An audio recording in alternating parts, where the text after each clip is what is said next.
Merci beaucoup. Greetings and welcome to the Simuka Sketch Show. My name is Doc Vikela and this is episode 5 of the Simuka Sketch Show. Tukulamba tichingoenda. But tichitaura tichiti kana musati maziva kuti turienda. It's either iwewe ndiwakanamia ipapo. Today on the show we start with the local news. Local news, the cyber security bill has been approved by Senate unanimously without debate. Guys, Mazimbabweans, debate kana maputi cheo. Mazimbabweans, they are the kind of people who say rimedangairas just to make sure that no one benefits more than the other. Or they are people who never want in another opinion. Kuti anzi imimi vanhu veopposition amusikunyatsoita vanti vanhu vezana mani mukatizoni vanhu veopposition vanhu vezana vakapenga vanhu veopposition. Saka we are that kind of country. So the cyber security bill apparently violates the fundamental rights, freedom of speech, access to information, and I'm like, where have we ever seen freedom of speech being free? I mean, we saw that, we realized that freedom of speech, yes, but this freedom after that speech, whether there's a bill or there's no bill, still, that can never be guaranteed. So, legislations, they wanted to regulate, to make sure that they bring together the Cyber Security Center, Data Authority, and Port Trust into one. The cyber, we have seen what happens to guys at one center of power. No consider factionalism. And that factionalism, Canada cyber. Because they are saying that they want to regulate the internet and social media to curb internet fraud, to curb other computer-related crimes and spread of pornographic content. I mean, the only pornographic content that we know, no one not matenderets.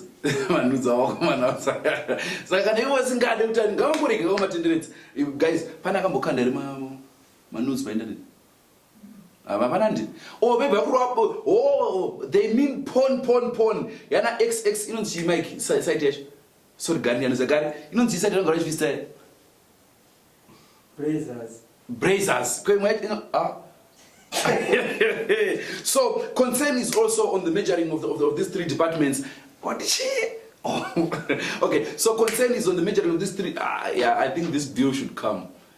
Like,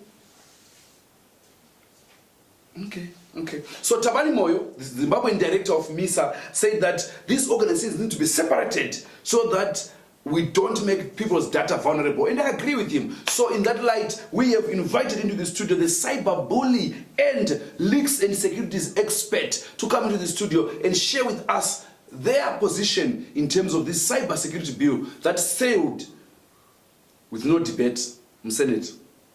Imagine.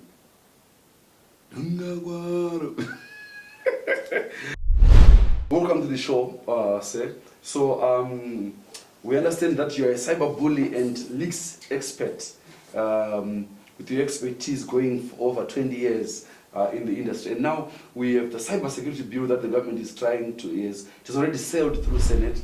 What are the repercussions? Why do you think this bill comes now? Like I said, you got 3 minutes. So my interview it's part of what we are trying to, and it is my interview series on NBC. 3 minutes, Jipera, I'm going. So ask your question straight. Cyberbullying, that's where now this act is asking why vayenzi vauya vakauya uri mufana waidzingwa. That's what's happening. Pane nyaya dziri kubuda that still don't zibude. saka tingati isusu zviri kuitirwa isusu here kana kuti vana vamwe vari kuzviitirwa, because at the end of the day ka tiri kuona kuti mitemo yacho inozokanganisa vamwe vanhu vari kungozvifarirawo zvavo paindaneti. Vanhu havafariri zvinhu paindaneti vachiparadzira mazita evanhu vachilikisa information ka. Kufara here kulikisa information. Iwe unofunga kuti mota dzakutengerwa vanhu hadziri kutengerwa mahara dzapiwa vanhu idzi. Pane zvinenge zviedza kuita wafanira muzive no problem. Munoita kunge munoziva bana muketi. So this act plus wafanira chidiki wako kunyanyoita zvepono too much. Saka tikuti isusu tovatora here right yavo because vanoita zvepono or hapana here zvingaitwa rather than kuti tipinde mukuti because freedom of speech asi vanhu vanenge vambunyikidzwa kamanje. Zvekumbunyikidzwa kwevanhu shamwari takabvera kare tichimbunyikidzwa tiri vadiki. Mukuru ndi mukuru. Handiti vaenzi vaiti vakauya pajeni waidzingwa ndo zvatiri kungoita izvi vaenzi wauya saka takumbokuvharirai. Ukaona baba wako vamuenzi mudheni mako uzachachaya. Well, do you have anything else to say before we round up? Inini chandorangokuudza ndechekuti wafana zivai zvekutamba nazvo. Mukatamba nezvisiri izvo ka handimunga nezvisi taakuita zvekudzinga kuvharavhara internet kuita sei kuti zvinhu zviite zviendeke, because nyaya dzevakuru hadzifaniri kunge dzichizivikanwa nemunhu wese. Nyaya dzevakuru hadzifaniri dzizivikanwa nemunhu wese. Baba chaiwo wakaita weti magumbezi hamuzvizivi pamba, asi wanenge waita weti. Okay, viewers, there you had it. And even when men of the cloth or without the cloth anamunyeza madhira wekunyeza tofanira kusiyana nazvo because hazvisociety yedu.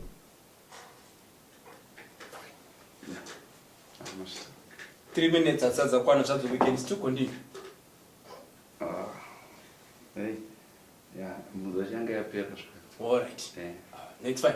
Oh. Yeah, you can call me anytime. It looks like it's a good interview. Okay. Saka bill in my elections are kuya yarine. Like bill is, you know, raka iskwa nema senator. Vanhu vari kuti anzi sei ma senator azopasisa bill. Kune mumwe munhu ane musoro kudarika ma senator pasi runo.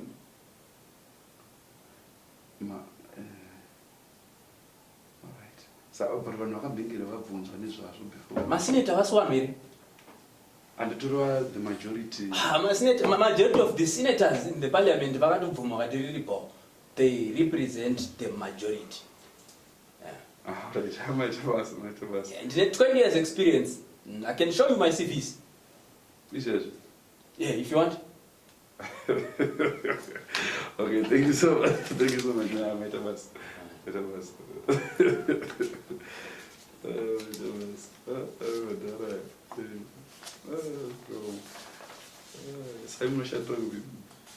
Mama Katara. There is a new office that we takangofonera kuti haisati yapera zvakunyatsoakwa but savana kutuka president makatandi kana kutuka president online zvichaitwa sei manje? Vanhu vavo cheti vaona zvedu from there ndosaka takabatanidza maorganization aya matatu kuti ati information tichiwana ukoko tichiona madata usage ukoko tobva taziva manumber from uchi kuti hode ananigi nemaadresi tobva tatanga kutera isusu kana taakutera ndoziva zvatoi tichingoita. Saka kana muchiti kutuka kumutangira papi uchigumira papi because zvitogonawo sevana kungotaurawo mukusaziva kuti chire zvavo kutuka nekusatuka kumutangira papi uchigumira papi. Kutuka president kutaura chinhu chingori opposite president ndo kutuka president. Padeni mudhara akataura something ukamuopposa watuka mudhara. So kutuka president kungotaura zvinhu zvisingafarire president. Tukai vamwe avo. Tukai vamwe avo. Ndosaka ndafarira this show. Ayo patata. Thank you very much. Okay. 3 minutes zakwana pana, like I said, I'm leaving. Alright. Yeah. Alright.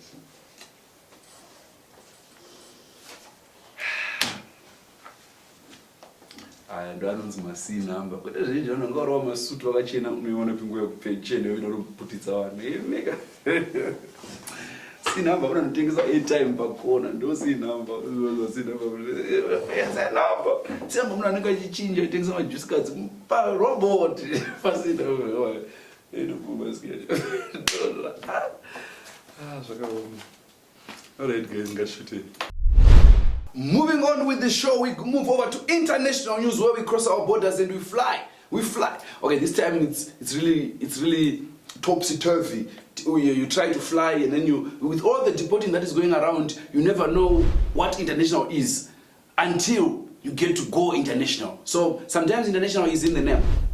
Let's say Zimbabwean international, Kama billiard, playing in South Africa. But no South Africa papa den. International but then UK UK unit K Shtungis. But the issue is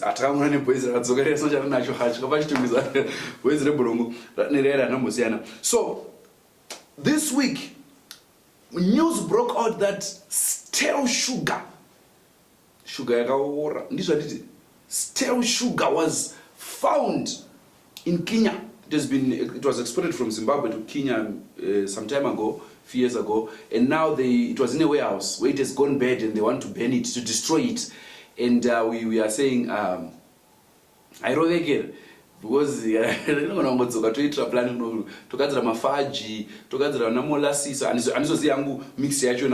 not really a chemist and read doctor wrong, but not that kind of doctor. Not that kind of doctor. But the thing is, while this sugar was being intercepted in Kenya, Zimbabwean police was also intercepting 104 Congolese refugees. It's international because international people crossed an international border. And these guys, they allegedly escaped from Togogara refugee camp in Plumtree, and they made their way into Bulawayo. They were arrested in Hillside after a tip-off. I mean, even personal tip-off, 104. So these guys were caught up by the police. All of them, they were grouped in the same house, and they were tests COVID. Like you see how our police are the best in the land. Because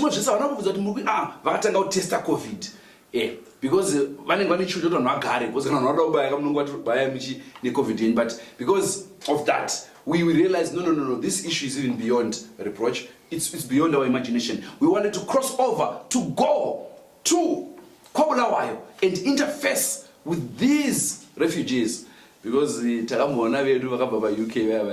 want to see whether their case is valid or not. Why escape?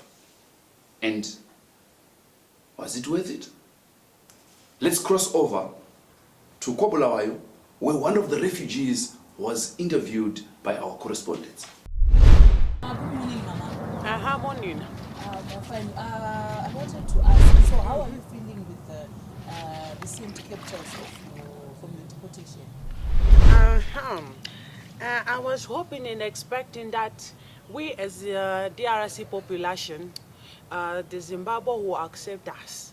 Since Kofi Olomide, our son, had to sing about the president. So we had to come here so that with the hope that you'd accommodate us and give us a place to stay. Yeah, so. So does Kofi Olomide know you? Actually, Kofi Olomide was once my desk mate during school years, yes. We once dated. He really knows me. Yes. Okay. You can confirm. Okay. So just a last question. I think my team would also want to know. So what's your facial beauty daily routine? Because your skin seems to be glowing. Thank you, my sister. Thank you. I was looking for that. Thank you very much. You know, I use these creams. That's why I'm hoping to come here in Zimbabwe, because I heard there's a lot of importation from South Africa. So I use it, you know, I thank you for the compliment. Thank you. Thank you, yes. Thank you very much. Yeah, and I'm hoping to go with Kofi Olomide to see my grandpa, then I'll come back here. I hope that the president will accept us, because we as the DRC population, we assembled and agreed that we sing about the president. Because we love your president. He's a good president. Yeah, he's a good man. He's a good man. Yeah. We love that Papa. He's a good man. Yes, thank you. Yeah, it is a good man. Yeah. You just feel that part in him. The dance. That's a good song. That's a good song. Thank you, Mama. Even you are beautiful. Thank you. Thank you. Can you leave me those glasses of yours? Yes. Thank you. Oh, thank you, thank you. Thank you. Thank you. Zimbabwe is beautiful. Zimbabwe is beautiful. Okay. Is this the proper way to wear them? Okay. I hope they will not destroy my... Yeah. Yeah, I know. I'm now yellow. I'm now yellow. Can't you say I'm like Beyonce? Thank you. Moving on with the show, we move over to sports news. Mjolo, mabubu ya jo, mabubu, Moving on to sports news. Today we are in Chinoi. I tell you, wonders never cease to run away from the face of the earth. Rather, the face of the earth is running after wonders. A Chinoi lady, Patience Mzambi 32, aka Minister Paper. So the article headed that she's a rising gospel star. Things that rise are notable. I haven't seen any rising to that name yet. The rising sun, zero, punish orange, punish yellow. But mom's there, guys. Okay, so aspiring gospel musician, but hey, aspiring at 32. Yeah. Was around you talk about 32. Oh, you make COVID Gamazan. So is alleged to be dating a money changer, one Raphael Chinama. Chinonama. Chakatonama. Chinamira. Chinamendi sinungure. Inandidi namo. Zombara zombo. Kunge kuchinja mari. So in Chinoi, these two, they've been love messages, compromising images that were intercepted by the husband, Lamek Gyros 31. I think that's the first red flag. I'm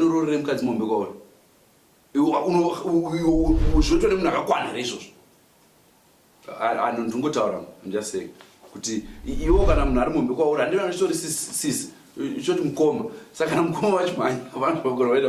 So Lamek Gyros is saying that his wife, this is the first time that Patience has done this. She has done it, and the family came through and they sat down and tried to but then again she goes on, she does this again, and then Lamek, no. Mkazi wangu is promiscuous, yes, but I will blame Mfundis, Apostle Spanda of the Goshen City Church, could evil apostle ndo ane problem, because pesipano vavingana nyaya iyi ndikuvaudza kuti munhu ari kudai vari kuti agara nemukadzi wako regara kana ndiwo uda kuti mufundisi vati chii mufundisi vanoda kuti gara nemukadzi handiwo wakamuda plus handiti mubhaibheri divorce bhaibheri rovhunza divorce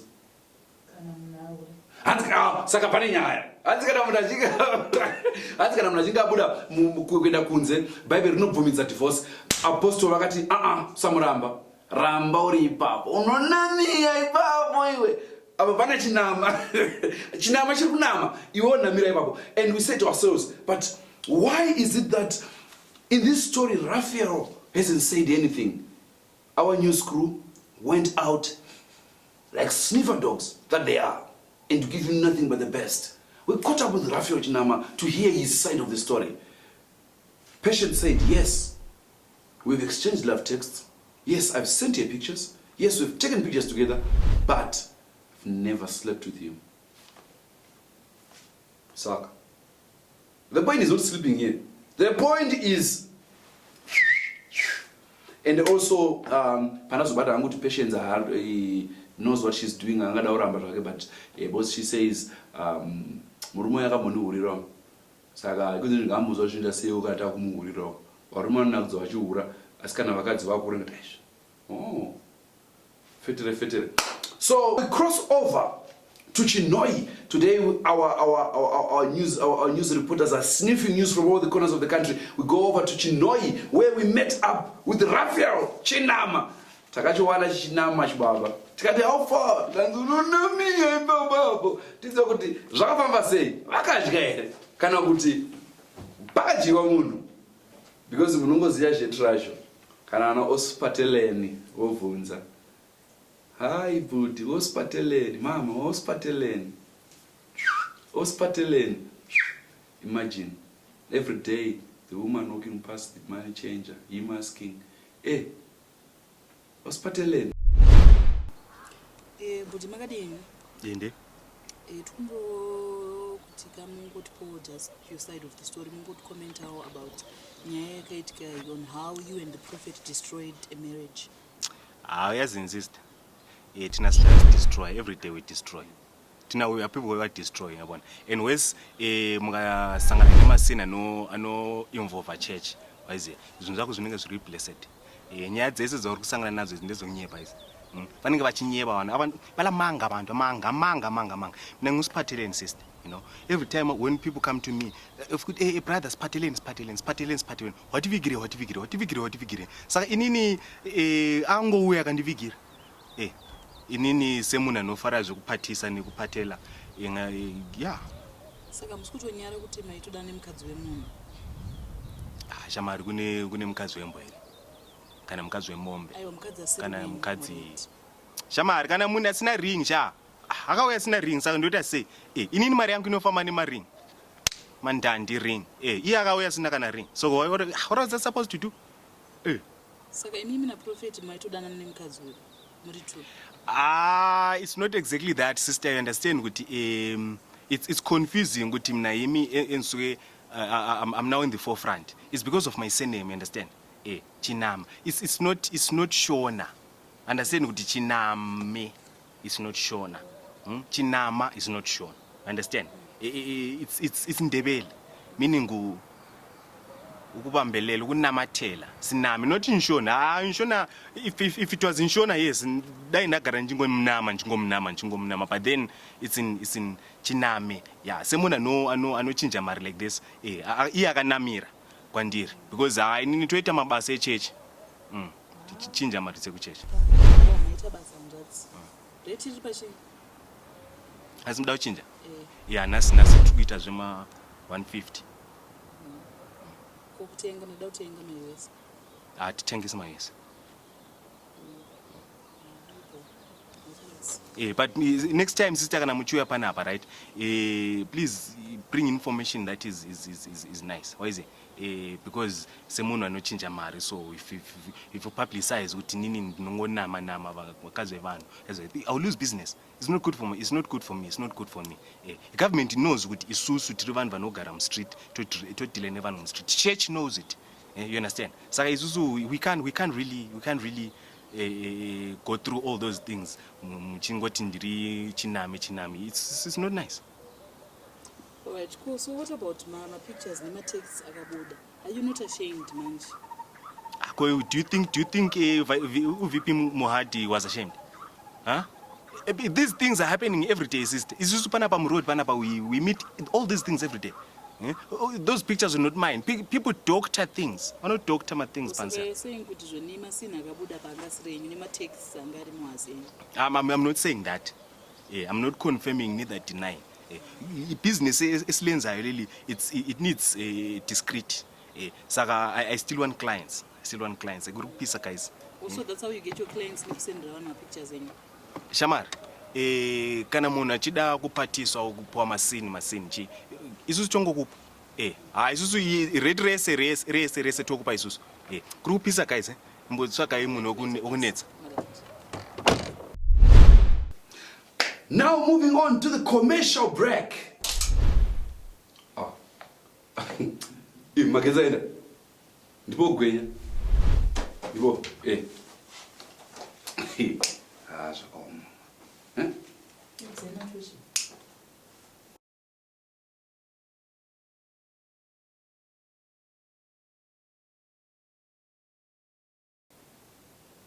Vanema aitero kati tibatsire kani lighting guys. Tipedze show. Zvingava zvatira dzinopa commercial break parivari dzive mari guys azoite. Techimakisa guys. Timaiteo. Hey. Okay. I turned to I think I turned out to power my elections. How do I do? Apologies, dear viewers. I hope you are seeing me. I hope you are seeing me. I mean, we move on to those that pay the rent. They pay the rent, but they don't know that they are paying the rent. The commercial break.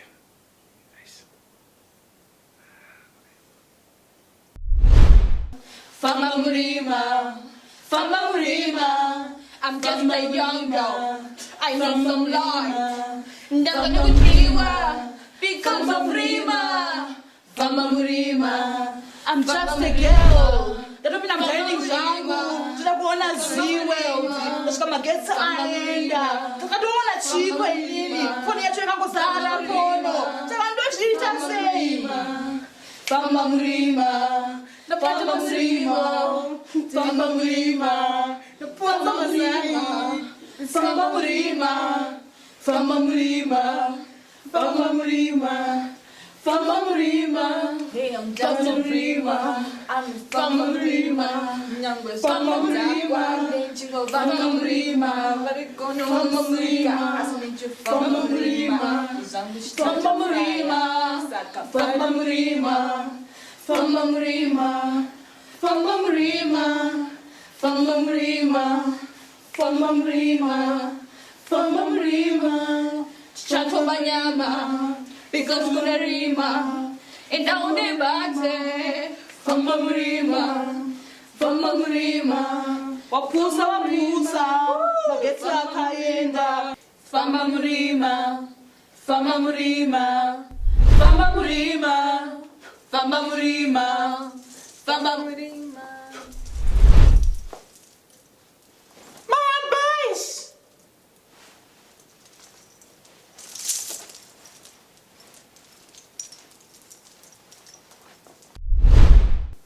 That was the commercial break. And what can we say? Ciao ya jiedzam. Ciao ya jiedzam. Jiedzam gereke. Anyway, we move over to that segment, the segment that I've always warned you about, that if you take it seriously, do it at your own peril. Ish! The weather. You don't know whether it's the weather or whether the weather is affected the weather, or whether you can say ish because of the weather, or whether the weather, that weather, the weather is weathered by the weathering, that is weathering the weather, because weather, you are weathering or ish the weather. Manera kanaka muri Zimbabwe tokuchingamidza kuchirongwa ace the weather with ace the weather. Vanhu weather yedu yanhasi change yakamira zvakadai so, but before satapinda muweather chemuchomo, this is an overall weather report yatiri kuita across the whole nation, across the whole countrywide. Iri kutiudza kuti hanzi nezesa vanhu kuchange kuine load shedding, so people should prepare for that. Saka taona weather forecast kuchange kuine deforestation yakanyanyisa kuwanda, kukatwa kwemiti kuchange kwakawandisa. Izvo zvinozokonzeresa kuti vanhu vange vachirohwa nemhepo zvakanyanyisa, saka kuchange kuine chando chirazvo kuchipisa nekuda kwekukatwa kwemiti. But zviri kupindura neweather izvi kana kuti zvitongo ndizvo zveweather zvacho. Alright.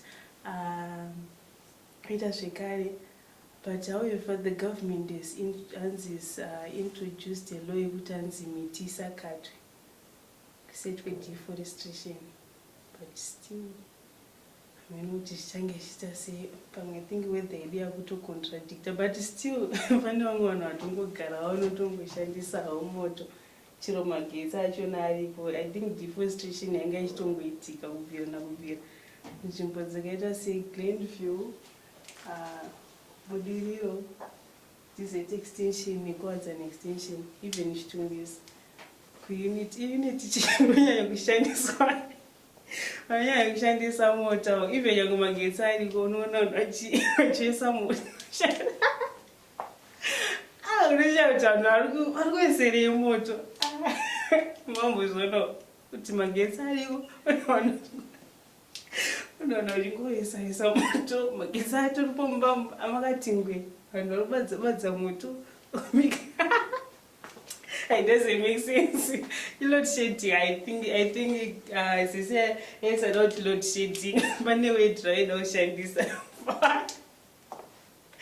Was not they get load shedding with the and to Pollard guys via Vakapiwa Motkari.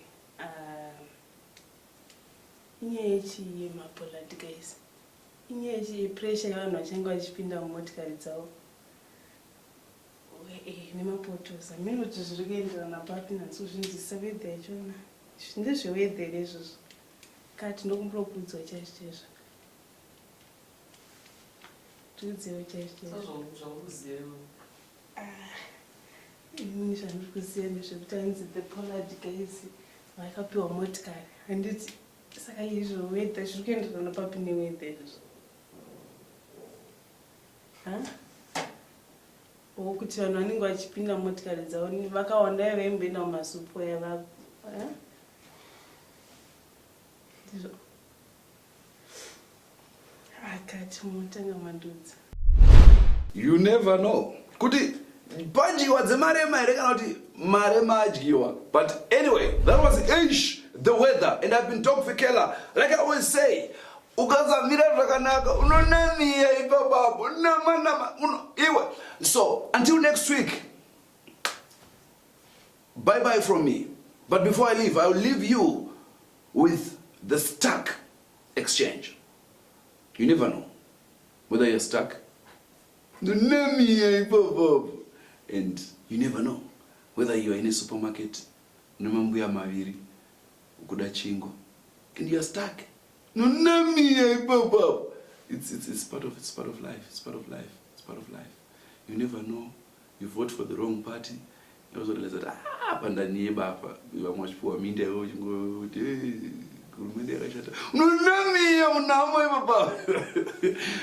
never know you're a comedian. Mama comedian is thinking of motor. No prophets. You go take our prophets. You never know. My children, my phantom, my Rolls Royce. You do corruption. Yeah. So this has been the Simuka Sketch Show. Until next time. Bye bye. Stock exchange, the Asian guy. Stock exchange. Side. Welcome to the Zimbabwe Stock Exchange. Economically, we are stuck, and my name is Sheikh Said, your financial analyst. We anticipate that top porn sites are going to be congested as the government wants to provide free internet to all schools. In July 2021 alone, the porn site visits by local Zimbabweans was as shown, with 79.5 million visits on only 6 of the top porn sites. The total number of population in all schools amounts to 8.2 million, including students, teachers, and support staff as shown. Since this internet will be accessed by everyone at the school, we expect a jump of porn site visits by the same number, from 79.5 million to 129 million as shown. And yes, with teachers also included. What a stark moment. We expect a lot of single-sex schools and a few crashes from the ghetto to be the major perpetrators of this act, amassing over 90% internet utilization on porn site visits as shown. Despite many Harvard preschool in Chitungwiza being a crash, its porn site visits will mainly come from the preschool teachers and those ghetto youths that usually steal the Wi-Fi password. Kutama and Maris Brothers seem to be topping charts both in good and in bad, as they are always in the school's top 10. Because of high porn site visits by school, we expect the school pass rates to drastically drop as well as the school social media sites visits as shown. Even though Musho Zimbabwe is also a porn site, it's expected to drop due to its low quality as students and their teachers will be going for top-notch porn material. In other news, fuel prices have just gone up to $1.37 for petrol and $1.33 for diesel, even though the government claims that the rate of inflation is going down. From our comparative analysis on fuel price per liter in other African states, we discovered that Nigeria had the lowest price of $0.43 per liter, with Zimbabwe having the highest of $1.37 per liter.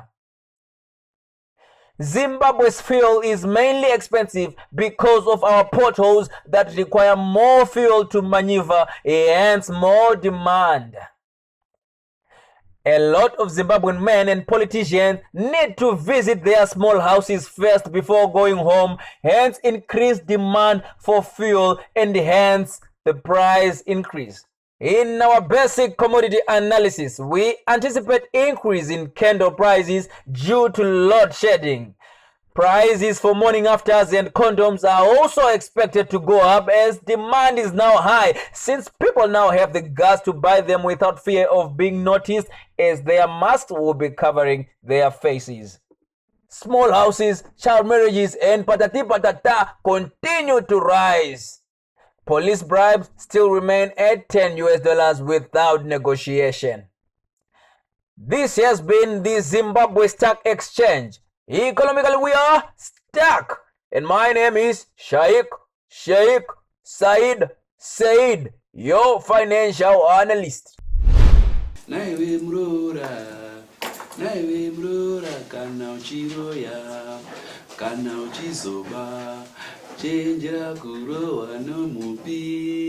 Ni mrora, kana uchirowa, kana uchizoba, chenjera kurowa nomupi. Ni mrora, chenjera kurowa nomupi. Ni mrora. Saya akazochinja akati tauya naye nemagumbeze mrora. My gentlemen.